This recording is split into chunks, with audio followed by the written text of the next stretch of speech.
জাপানে পার্লামেন্টের নিম্নকক্ষে ৪৬৫ আসনের মধ্যে ক্ষমতাসীন লিবারেল ডেমোক্রেটিক পার্টি বা এলডিপির হাতে রয়েছে ১৯৬টি।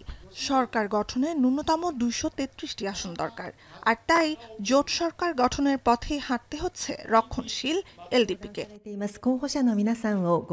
জাপান ইনোভেশন পার্টি, স্থানীয়ভাবে ইশিন নামে পরিচিত ছোট একটি ডান ঘেঁষা সংগঠন এলডিপির সাথে জোট সরকার গঠনের সম্মত হয়েছে বলে রোববার জানায় সংবাদ সংস্থা কিয়োদো।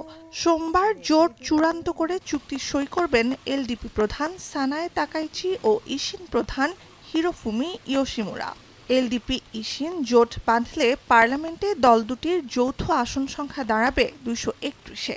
বাকি দুই আসনের জন্য ছোট ছোট নতুন দলের সহযোগিতা নিশ্চিতের চেষ্টা করছে এলডিপি।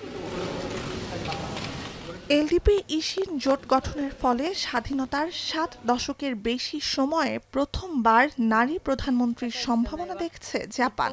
মঙ্গলবারের ভোটে জানা যাবে নারী সরকার প্রধান হিসেবে সানায়ে তাকাইচির ভবিষ্যৎ। ইশিনের আইন প্রণেতারা ভোট দেবেন তাকাইচিকে। ভোটে জিতলে প্রধানমন্ত্রী শিগেরু ইশিবার স্থলাভিষিক্ত হবেন তিনি।